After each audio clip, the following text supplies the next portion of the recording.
Assalamualaikum warahmatullahi wabarakatuh and very good morning to all. A warm welcome to all participants to IMR-SEAMEO Webinar Series 2025.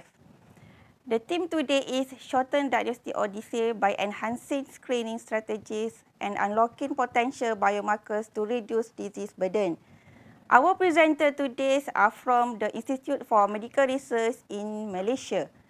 I am Dr. Hafizah Hassan from Special Protein Unit Specialized Diagnostics Center, IMR.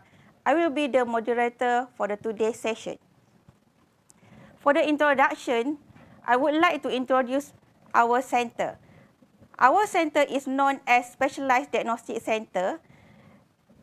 Specialized Diagnostics Center is a national reference center for laboratory diagnosis of inborn error of metabolism, rare genetic diseases and endocrine disorder. Our center is established in 2001 and consists of 74 staff. Specialized Diagnostics Center is led by a consultant chemical pathologist.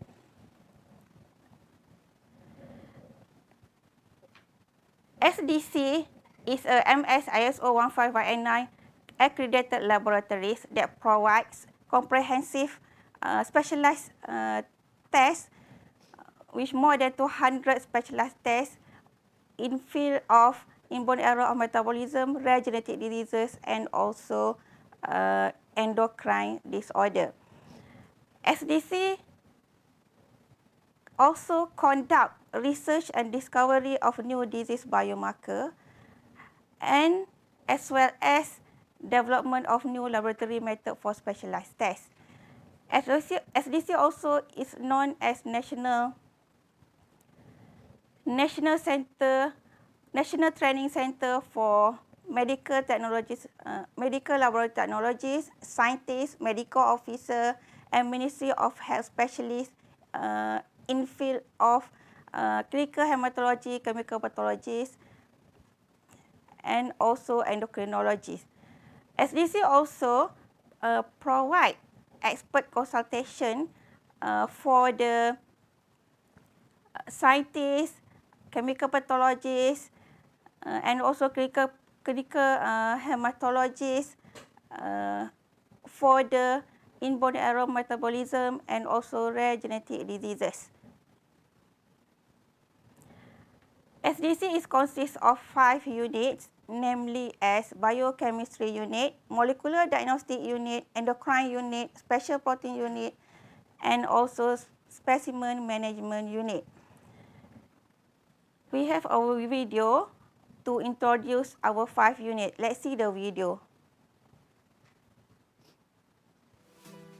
Unit Pengurusan Spesimen UPS bertanggungjawab menerima spesimen diagnostik dan penyelidikan dari hospital dan makmal di Malaysia. Spesimen yang diterima akan dipastikan melalui sistem SMIS dan diteruskan dengan seksyen screening dan add-on untuk memastikan ketepatan maklumat.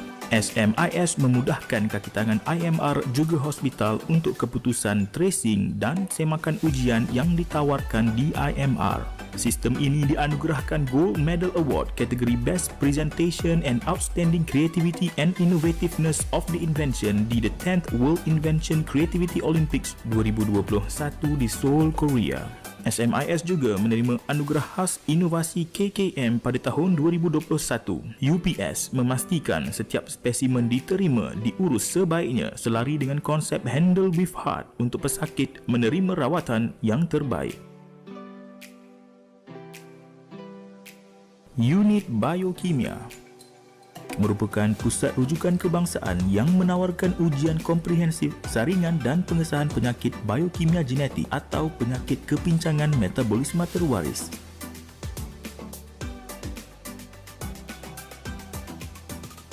Selain hospital kerajaan di seluruh negara, perkhidmatan diagnostik khas ini turut ditawarkan kepada hospital swasta di dalam dan luar negara seperti Brunei, Indonesia dan Pakistan. Sehingga kini, unit biokimia menawarkan lebih 50 ujian diagnostik khas dan konsultasi bagi saringan dan pengesahan penyakit biokimia genetik.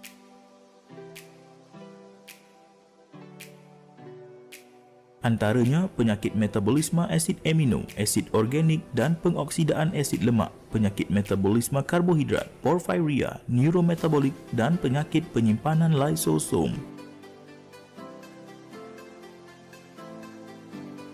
Dengan adanya kepakaran dan teknologi makmal, unit biokimia menjadi pusat latihan bagi pelajar juruteknologi makmal, pegawai sains serta pegawai perubatan sarjana dan subkepakaran dalam bidang biokimia genetik.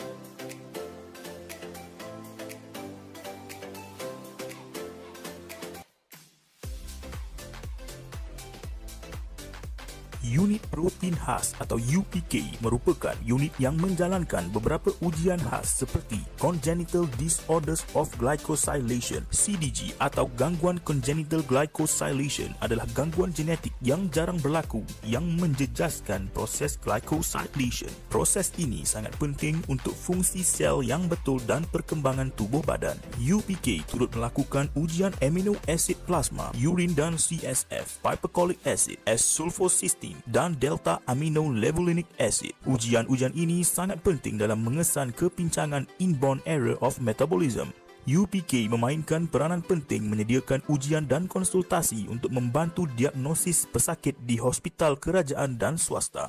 Berlandaskan misi IMR, UPK turut komited dalam melakukan kerja-kerja penyelidikan di dalam dan luar negara. Antara negara yang berkolaborasi adalah Jepun dan Singapura.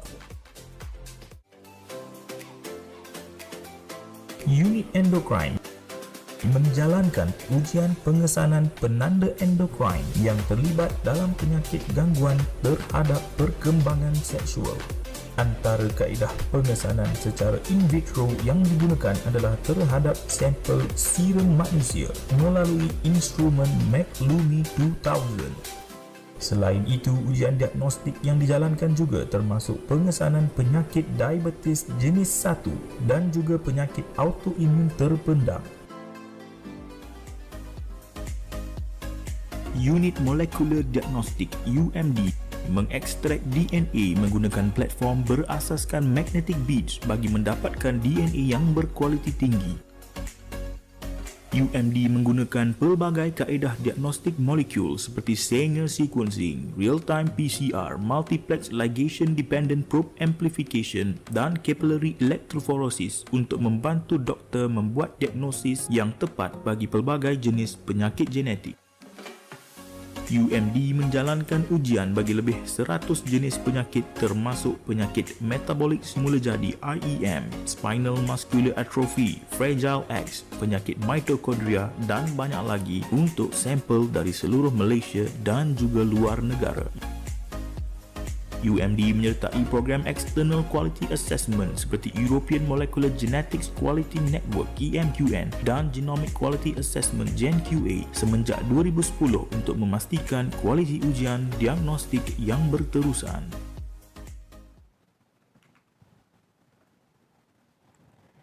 Ladies and gentlemen, this webinar series was initiated with the aim in mind to share the knowledge, discuss topics on biomedical research and present research outcome. Before we begin the presentation, allow me to announce a few housekeeping messages from Secretariats. We will not be taking questions during the presentation, but participants may post their questions using the link shared in the YouTube channel. The question and answer session will be conducted after both presentations have ended. An attendance link is also provided in the YouTube channel for those who would like to receive an e-certificate of attendance. Lastly, please subscribe to our National Institute of Health Malaysia YouTube channel and click for notification whenever there is a new post.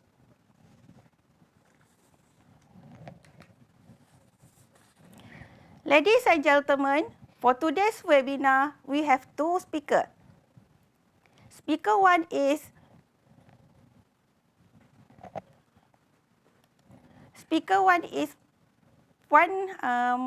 Noor Azimah Abdul Aziz. Noor Azimah is a senior research officer at Molecular Diagnostic Unit Specialized Diagnostic Center in IMR Jalan Pahang. She holds a bachelor degree in chemistry from Universiti Kebangsaan Malaysia in 2003 and Master of Science in Molecular Medicine from the UKM Medical Molecular Biology Institute in 2015. With over 21 years of experience in molecular diagnostics, Puan Nursyazwan specialized in rare genetic disorder and inborn error of metabolism. Among her notable contributions is the development of isotyping for mucopolysaccharidosis using high-resolution electrophoresis test that has been available in biochemistry unit IMR since 2010. She also played a significant role in establishing molecular genetic tests for neuromuscular diseases such as spinal muscular atrophy and epigenetic disorders such as Prader-Willi syndrome and Angelman syndrome. In addition to her diagnostic work, Madam Azimah is actively involved in various collaborative research work with all the fellow researcher at IMR and also with clinicians, particularly geneticists from genetic department at Kuala Lumpur Hospital. For today, Madam Azimah will be sharing her research experience with the presentation title Carrier Screening in SMA, Leveraging Muscular Testing for Early Diagnosis and Risk Reduction of Having an Affected Offspring. Madam Nursyazwan, the screen is yours.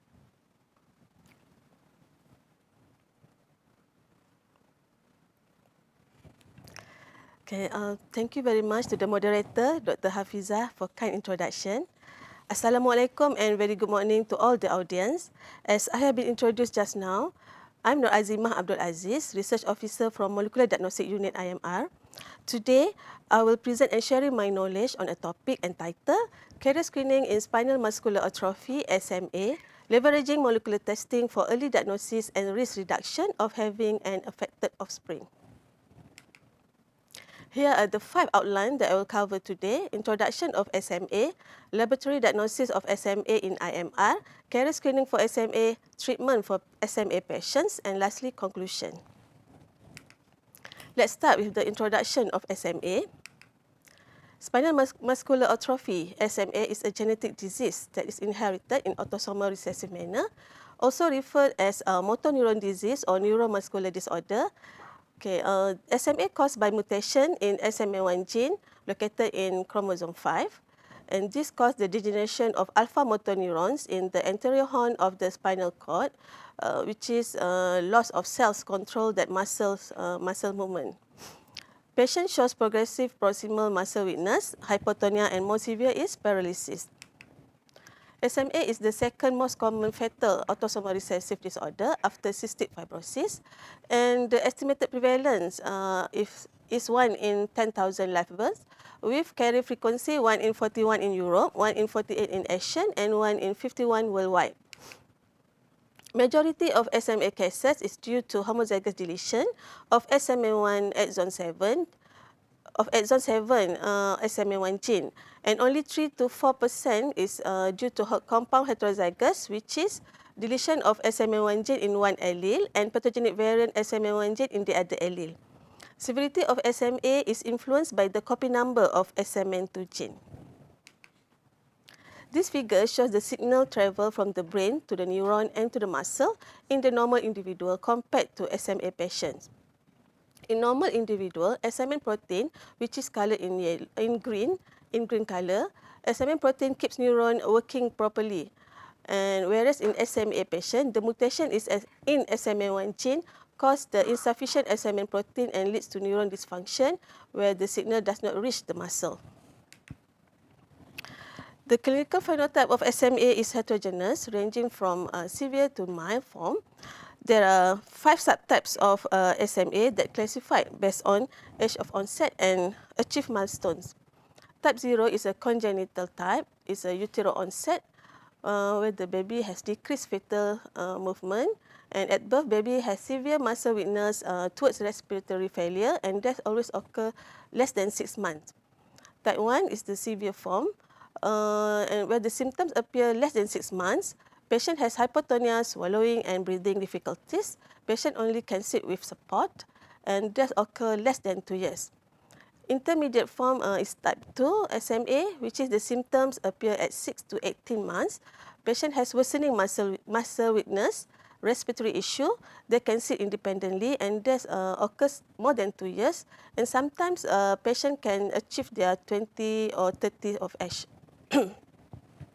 Type 3 is the mild form, which is the symptom appear at 3 to 18 years. Patient can stand but have difficulty in walking. They have a normal lifespan. Type 4 is adult onset, where the symptoms appear at 20 or 30 of age. This is the least severe form. Patient can walk during adulthood, and usually they have normal lifespan. Okay, this figure shows the schematic of SMN1, 2 and SMN2 and SMN1 gene on the chromosome 5 and the translational result of SMN1 and SMN2 protein. Both SMN1 and SMN2 gene are almost identical and only distinguished by 5 different single nucleotide variant, and one of it is in exon 7. SMN1 gene produces 100% of functional protein, whereas SMN2 gene produces 90% of non-functional protein and 10% functional protein. The 90% of non-functional protein is lacking of exon 7, and this produce the truncated protein and will be degraded rapidly. Thus, only SMN1 gene produce the functional protein, and the deletion of SMN1 gene will lead to the disease. Study by Ketja et al. In 2020 summarize the SMA types and their correlation with SMN2 copy numbers. We can see in type 1, which is the severe form, most of the patient has 2 copy number of SMN2 gene, whereas in type 4, which is the least severe form, most of the patient has 4 copy number of SMN2 gene. Therefore, more SMN2 gene copy number correlates to the less severe of SMA symptoms because they have extra genes to make up for the missing SMN1 protein. SMA is inherited in autosomal recessive manner, whereby both biological parental samples are carrier, meaning that each parent carry 1 copy mutated gene. The affected child will receive the both mutated gene, and all the carriers are asymptomatic. This figure shows a probability for each child when both parents are carrier. The probability child to get to be unaffected is 25%, carrier 50%, and SMA disorder 25%.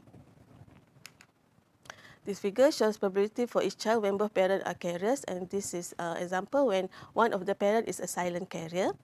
The probability of each child is similar with the previous slide. The difference is only genotype of SMN1 gene that the child inherited from the parent, where in unaffected child, the SMN1 gene is 3 copy number, and for carrier child, there will be a silent carrier. Okay, figure 4C shows the probability for each child when parent is normal and carrier. So they will get all the healthy child, and they have no chance to get the affected child. The carrier child, they only carry the 1 copy number of SMN1 gene, but they didn't show any symptom. Next, we go to laboratory diagnosis of SMA in IMR. Excuse me. Currently, our lab provide about 137 specialized molecular diagnostic tests, and this graph summarizes the total sample received in past 5 years. So, as shown in the graph, spinal muscular atrophy testing is the most is within the top 5 of most frequently requested tests among 137 tests from hospitals across Malaysia. Little bit background of SMA testing in IMR. SMA testing was first established in early 2000s by Molecular Pathology Unit, and subsequently this test has been handed over to our unit, allowing them to focus entirely on research. PCR-RFLP method was used until 2015, and later we optimized the multiplex ligation dependent probe amplification, which is MLPA method. This method is a semi-quantitative method following the availability of a commercial kit by MRC Holland. This method is accredited for ISO 51889 since 2016, and our lab participate in External Quality Assurance Program EMQN since 2010.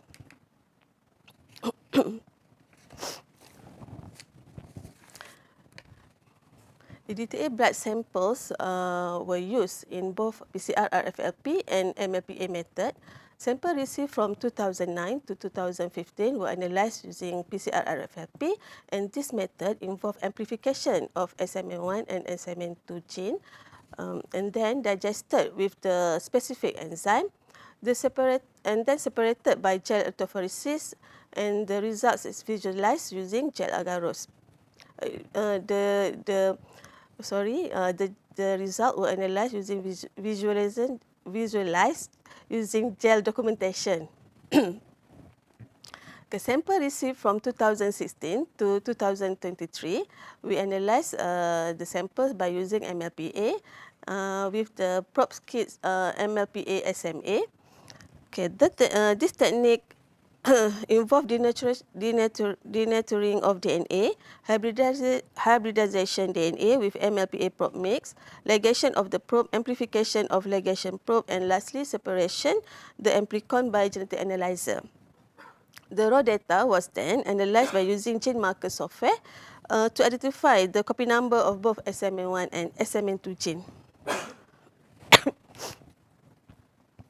Okay, for the analysis, PCR-RFLP analysis is relied on the presence or absence of SMN1 gene, which is we can see in the figure 6. The presence of SMN1 gene in normal and the absence of SMN1 gene in affected SMA patient. In contrast, MLPA analysis data using gene marker software focus on a relative peak heights of patient samples compared to the normal reference to determine the copy number of SMN1 and SMN2 gene. As we can see in the picture C, there is 2 copies of SMN1 indicating normal. 0 copy number of SMN1 in D is indicating SMA positive, and 1 copy number of SMN1 indicating SMA carrier. In picture F shows the 2 SMN2 copy numbers, and SMN2 copy number has variable copies that reflects severity in SMA patients. Okay, both PCR-RFLP and MLPA method can detect the SMA patient. However, PCR-RFLP is unable to detect SMA carrier since PCR-RFLP is a qualitative method that does not detect heterozygous deletion, which is indicate for carrier status. While MLPA is a semi-quantitative method, provide the copy number for both SMN1 and SMN2 gene that allowing for carrier genotyping and evaluation of SMA severity. From the results analysis, PCR-RFLP, there is 16% SMA positive, whereas 84% were normal or either carrier. By MLPA method, 70% is SMA positive and the 67% is normal. By this method, we can also detect the SMA carrier, and most of the SMA carrier carry 1 copy of SMN1 gene. Positive rate for SMA from 2009 to 2023 is 16.7%, and SMA carrier rate that can be detected by MLPA is 16%. Okay, carrier screening for SMA. About 164 samples were analyzed for SMA carrier by using MLPA method, and we divided into 2 groups, parental samples and family members. We can see high SMA carrier rate that were observed in parental samples, which is 100%, and family members 81%. Carrier screening for SMA, and what is carrier screening? Carrier screening is a genetic test to determine if an individual carry one copy of mutated genes, okay, for example, for a recessive disorder. And carriers are usually healthy and unaware that they have the mutation. For SMA, it is an autosomal recessive and both parents must be carrier for a child to be at risk. The importance of carrier screening, first is to understanding SMA and its severity. That we know SMA is a genetic neuromuscular disorder that causes progressive weakness and atrophy of skeletal muscles caused by mutation in SMA1 gene that crucial for survival of motor neurons. And there's types of SMA that range from severe to mild form, and SMA is most common genetic that causes of infant death. Secondly, early identification enables informed decision, and this will allow parents to understand the reproductive risk before or during pregnancy. And they may consider options such as IVF with pre-implantation genetic testing, prenatal testing, or adoption child. And thirdly, reducing SMA burden in the population, because we know the SMA carrier frequency is about 1 in 40 to 1 in 60 in many populations. So carrier do not show symptoms, but screening is the only way to identify the risk.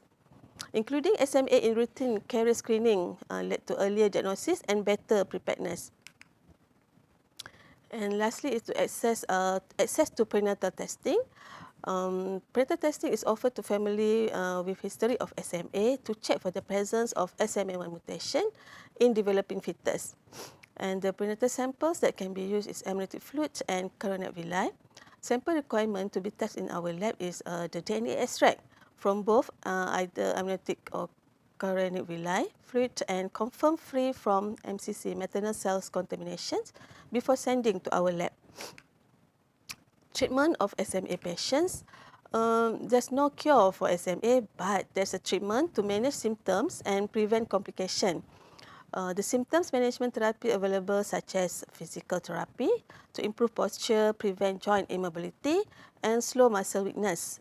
Occupational therapy for the daily tasks, therapy for speech and swallowing difficulties, or maybe by using the feeding tubes, and also assisted ventilation for breathing issues. There are therapeutic options available in Malaysia. That is disease-modifying therapy for Spinraza and Everesty, and there are also gene replacement therapy, Zolgensma. Spinraza stimulates production of SMN2 protein given to SMA children and adults. It is injected intrathecally 3 to 4 times per year and is a lifelong treatment. And neonates treated before 6 weeks of age will give better improvement. Everesty simulates production of SMN2 protein given to SMA children more than 2 months, and it administered orally every day and also a lifelong treatment. Zolgensma is to replace with functioning SMN1 gene.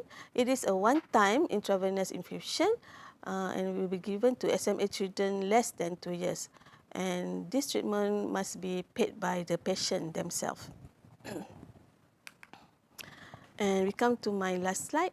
For the conclusion, carrier screening for SMA is crucial for identify risk in healthy individuals, enable informed reproductive decision, prepares family for early intervention if needed, helps reduce the incidence and impact of a serious genetic disease, empower individuals with knowledge and options. And MLPA is the gold standard method for SMA diagnosis and carrier detection, reinforcing its role in routine genetic screening. That's all from me. Thank you for your attention.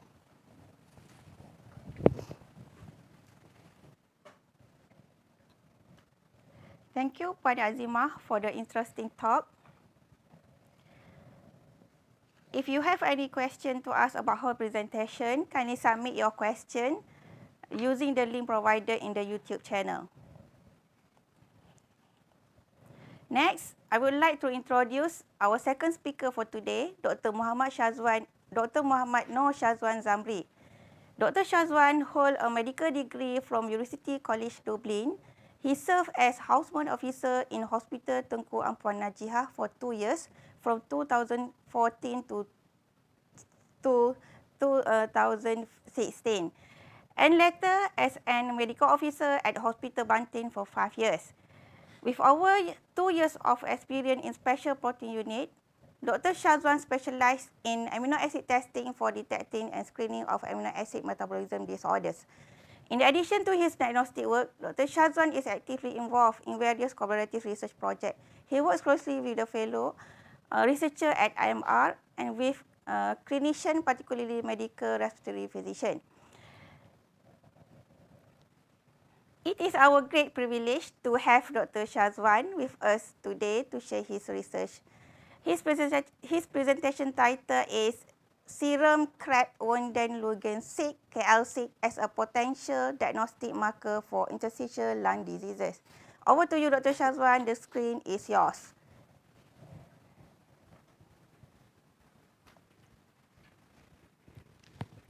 Okay. Assalamualaikum and good morning to all of you. Thank you, Dr. Hafizah, for the kind introduction of me. So today I am very happy to share some knowledge with all of you in this session. So today the title of my presentation is Serum Crepe Wundenlungen-6 KL6 as a potential diagnostic marker in interstitial lung diseases. So my presentation will cover all these topics. First, I will introduce to all of you about what is the ILD, interstitial lung disease, and then I will move to explain about KL6, and then finally I will share some information about my research. First, what is interstitial lung disease or ILD? ILD is a rare but very serious lung diseases in Malaysia, although it is not as popular as a common lung diseases that we always hear, such as tuberculosis, asthma, and COPD, the chronic obstructive pulmonary disease. Okay, so according to European Respiratory Society, a leading global international organization that promotes health, lung health and respiratory medicine in Europe, they interpret ILD as a diverse group of chronic, diffuse, and diffuse parenchymal lung diseases. So under ILD, there are more than 200 lung diseases that are categorized under ILD. So what is ILD? It is all about inflammation and fibrosis, but mainly about fibrosis of the lung.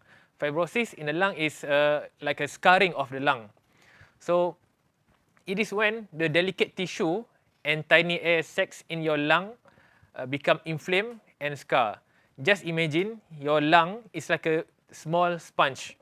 So it is very soft and can absorb and expand freely. However, in ILD, the sponge will become hardened and stiffened.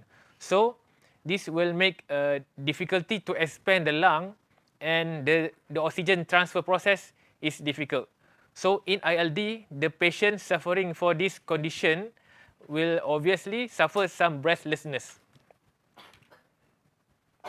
Some global ILD statistics study in Italy 2024 stating that in 2020 the prevalence of ILD is around 33 population, and the incidence is around 4 per 100 population per year.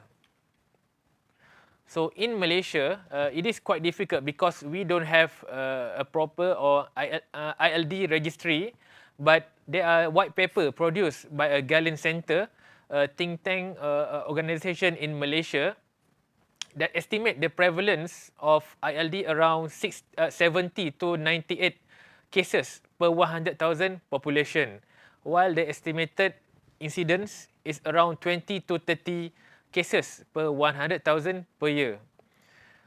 For ILD, this disease usually affect a middle-aged person, usually 50 years old and elderly.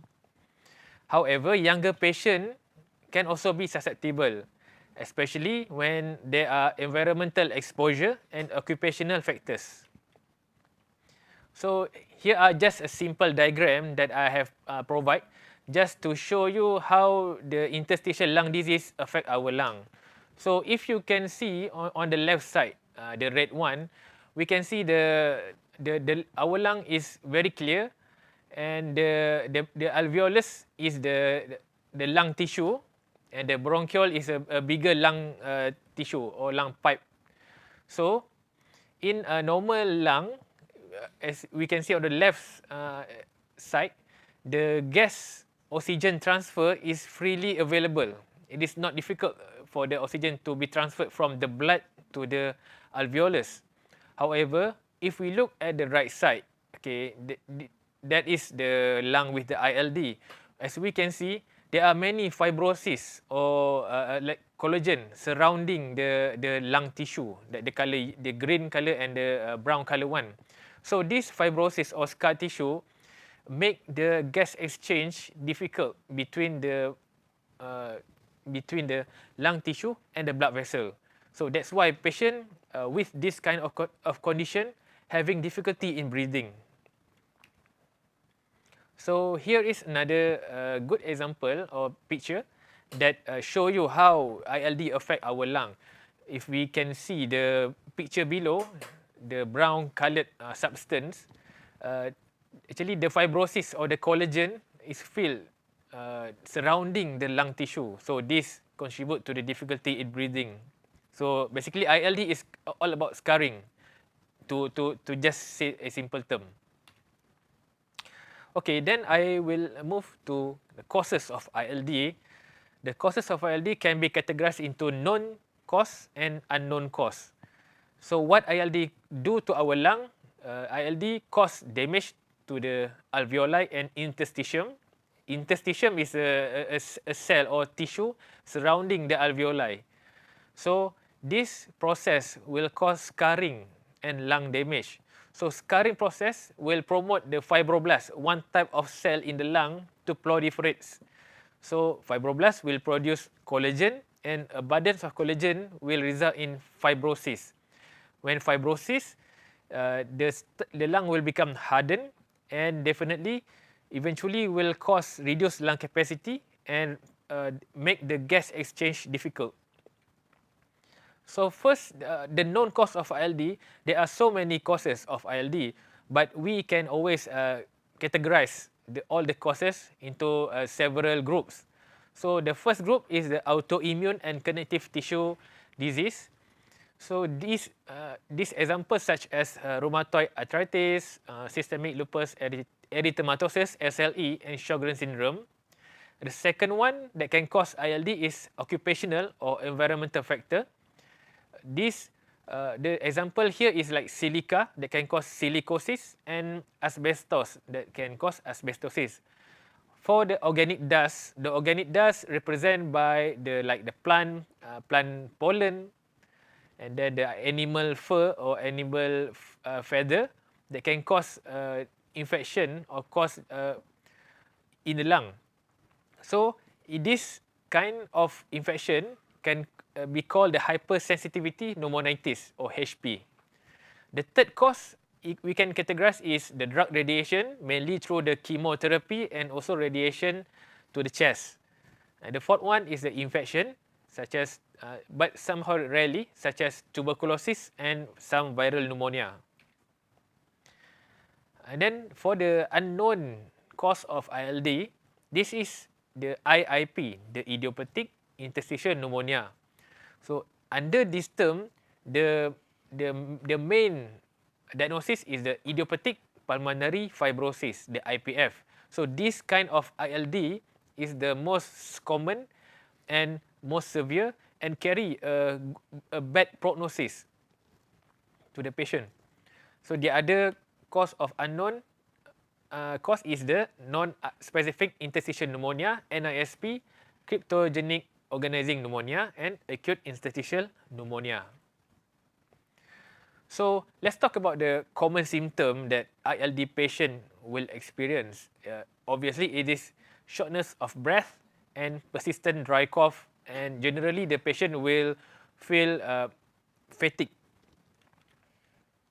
Why ILD is serious? It is because the progress is silent and often the diagnosis is late. So next I will just go through briefly about the diagnosis and management. So this is a general idea of the how to manage ILD, and the treatment for each patient is different. So we need to look each patient differently.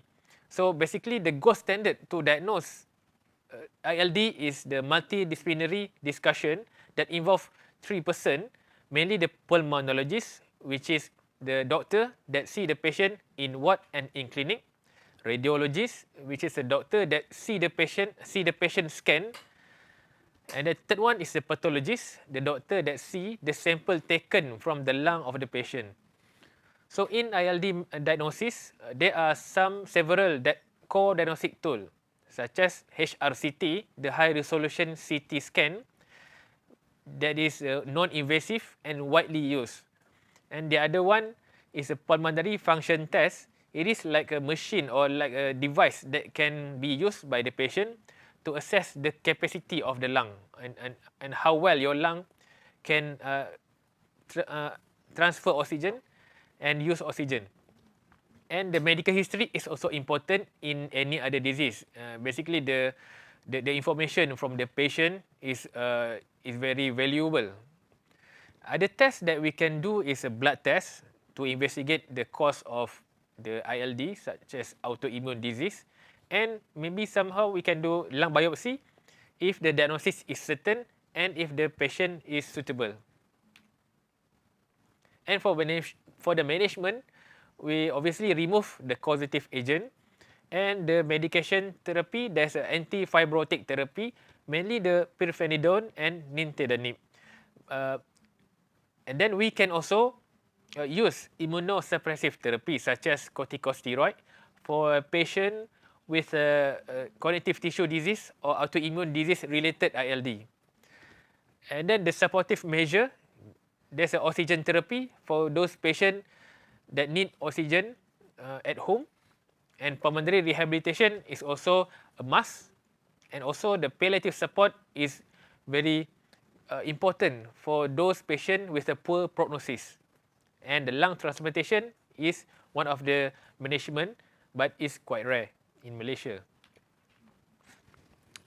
Okay, so I move to the serum Krebs von den Lungen 6, the KL6. Okay, what is KL6? Actually, KL6 is a glycoprotein. It's a type of protein in our body that is secreted by alveolar type 2 cell and bronchial gland cell. So in our lung, there's 2 cells, the alveolar type 1 and type 2. Type 1 is mainly involved in the gas exchange. The type 2 is mainly the cell that's supporting all this tissue in the lung. So KL6 is expressed during injury and repair of this alveolar cell. So what KL6 do? It causes remodeling of the extracellular matrix, and this is critical in the pathophysiology of ILD, especially in the IPF. Okay, how KL6 is measured? It is a very simple blood test.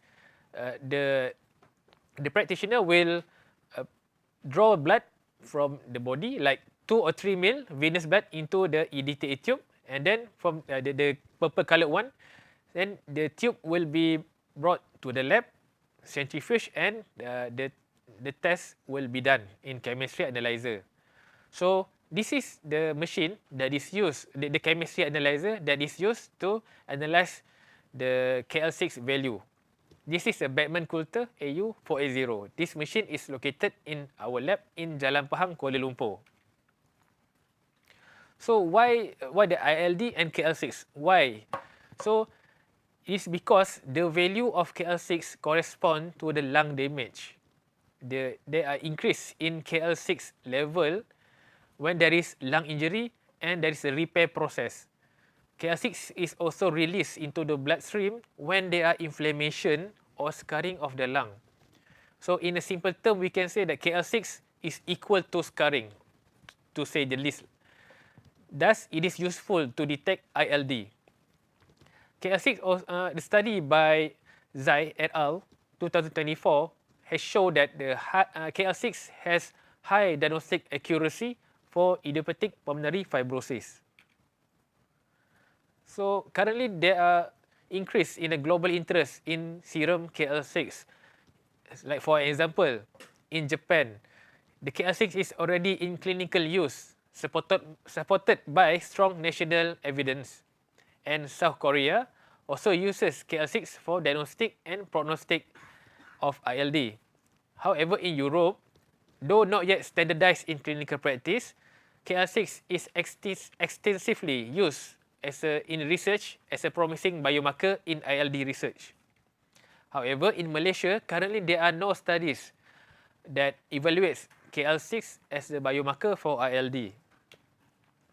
So, this brings us to my study, which is serum KL6 as a potential biomarker for ILD.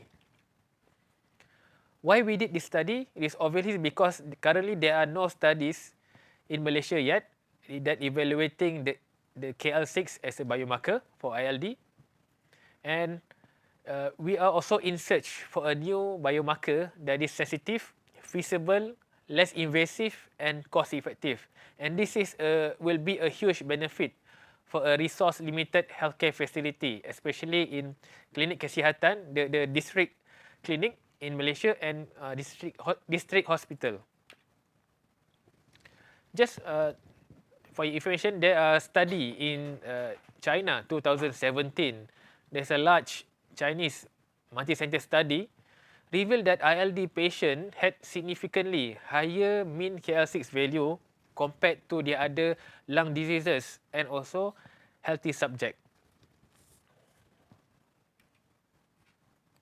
So some information about the study design. Our study is a cross-sectional study involving 105 participants divided equally into 3 groups, 35 patient ILD and 35 non-ILD patient. This group is composed mainly from the lung diseases other than ILD, such as asthma, COPD, and so on. And then there are 35 healthy person also involved. How we collect the data? For this study, we collaborated with Institute Perubatan Respiratory, IPR, a leading lung center in KKM, and several overseas company from Japan and Singapore. So the patient in our study is recruited from the clinic in IPR, Kuala Lumpur. So the patient that come to the clinic is checked and the consent is taken. After the consent is taken, the blood taking process occur and the blood will be brought into the lab in IMR for analysis. So here is the picture of one of our MLT that are doing the analysis of the test. Okay, as for the result,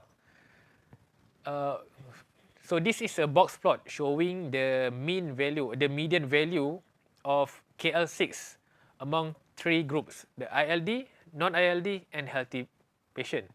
So ILD group on the left side had significantly higher KL6 values compared to the other group. So this is a ROC curve, the receiver operating characteristic curve, that is used to assess and evaluate the diagnostic accuracy of this KL6 test. So in our study, the value of area under the curve for ROC curve is 0.829.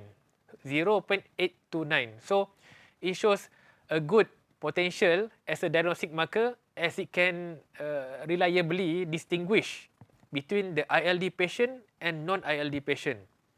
So the cut-off value that we got from here also is 628 unit per milliliter, and at that cut-off point, the sensitivity that we got is 65.7%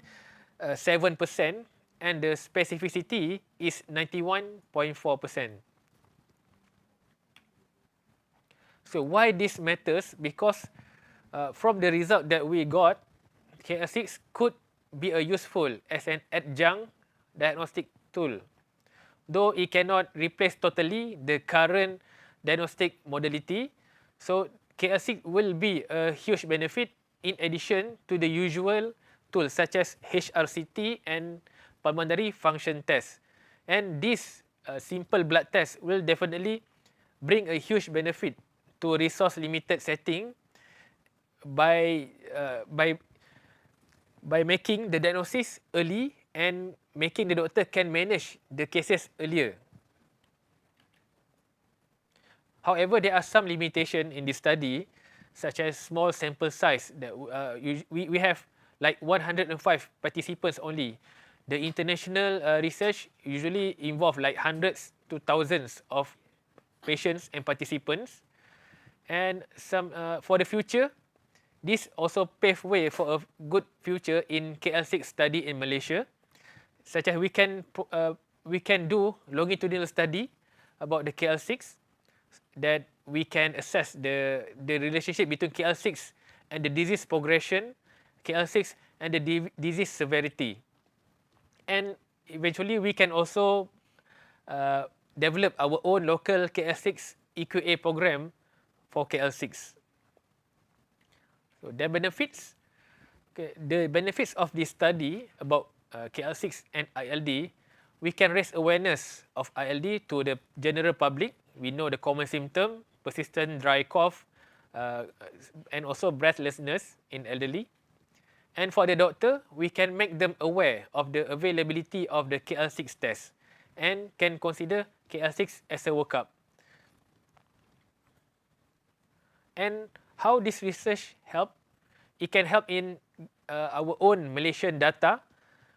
This study can also make us local KL6 baseline data available, and with this data available, we can help in ILD management guideline later on.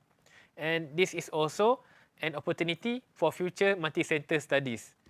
Secondly, this research can help develop local young enthusiastic scientists from KKM and also private sector. And furthermore, this study can also develop the competence in laboratory staff in handling the KL6 or new research. So the take-home message for today is interstitial lung disease is a serious but detectable disease. KL6 has a potential as a support tool, and early diagnosis of ILD is important as it can save your lung. So thank you very much. That's all for my presentation. I pass back to the moderator.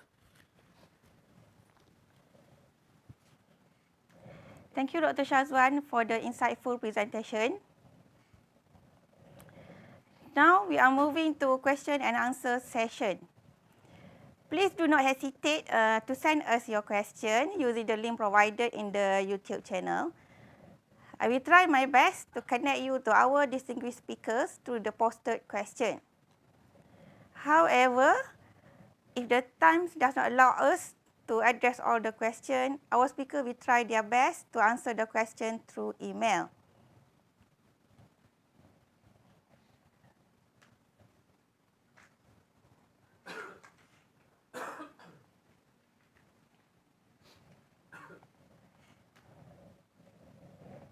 Okay, we have received a few questions from the audience. The first question is for Madam Azimah.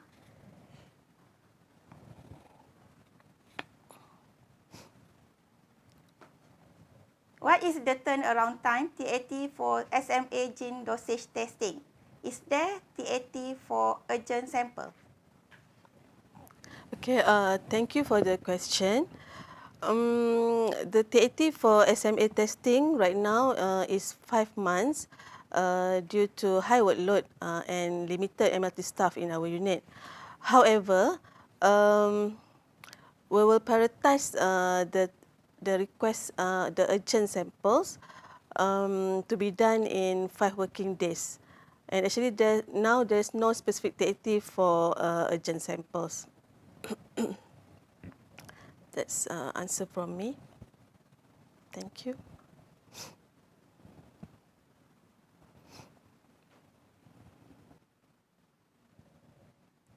Okay, thank you, Madam Azimah. The next question, is for Puan Azimah. Can we use next generation sequencing technology to diagnose SMA? Okay, thank you again for the question. At the moment, NGS is not suitable to be used as a standalone test for diagnosis SMA, as it cannot be accurately detect the most common cause of the SMA, which is the deletion of SMA1 gene. However, NGS can be used to detect mutation in the rare cases, and it can support for the complex disease. And the MLPA method is still as can be used as a first line as a gold standard method. Okay. Hope this answers the question. Thank you. Okay, next question is for Dr. Nursyazwan. Is KLC unique to ILD, or can it also be elevated by other medical conditions? Okay, thank you for the question. So to answer the question, KL6 is currently the study the study of KL6 is only measured in ILD only.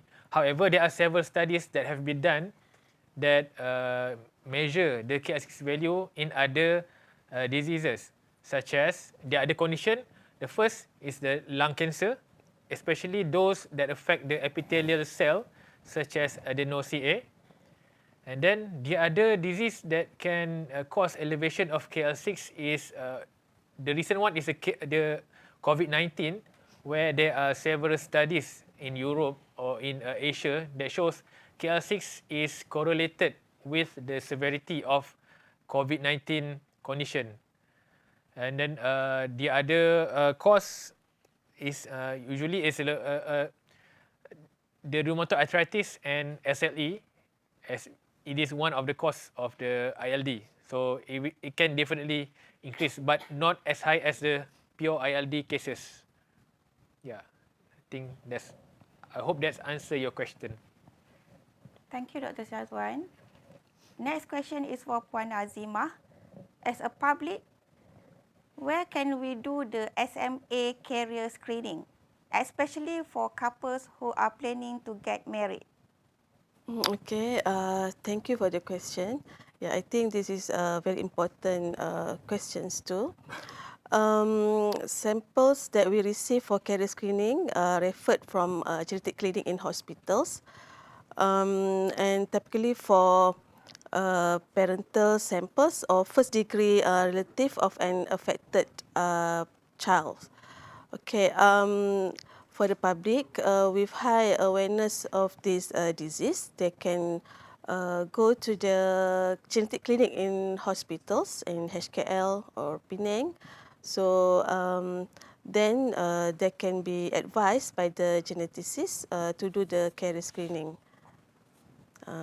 Hope this answers your question. Thank you. Next question is for Dr. Nursyazwan. Can KLC be measured in pleural fluid? Okay, thank you for the question. Can KL6 be measured in pleural fluid?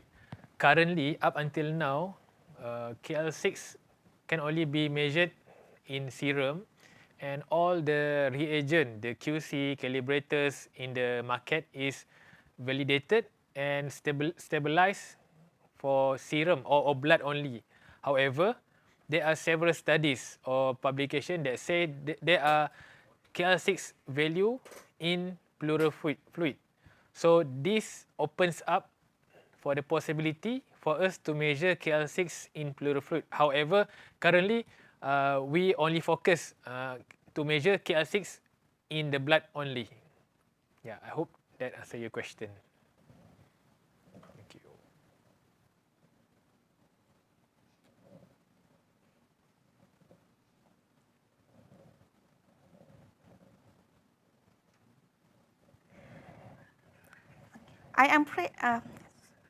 It's all time for the question and answer session. Any additional question will be answered by speaker through email. We hope that this webinar has shed light on some research work that we are conducting in IMR and will spark interest and could initiate a research collaboration with others. Ladies and gentlemen, now we have moved to the end of the webinar session. I would like to thank all participants for your support to make this session successful. Don't forget to subscribe to our National Institute of Health Malaysia YouTube channel. Before I conclude, I would like to announce that we will have the next session of IMR-SEAMEO Webinar series on 1st of August 2025. So mark your calendar. The theme for the next webinar is Dissecting Multiple Sclerosis Biomarkers, the Unique Roles of Neurofilaments and Aquaporin 4. We hope you can enjoy us at the next session. Until then, many thanks from all of us at IMR. Take care and stay safe.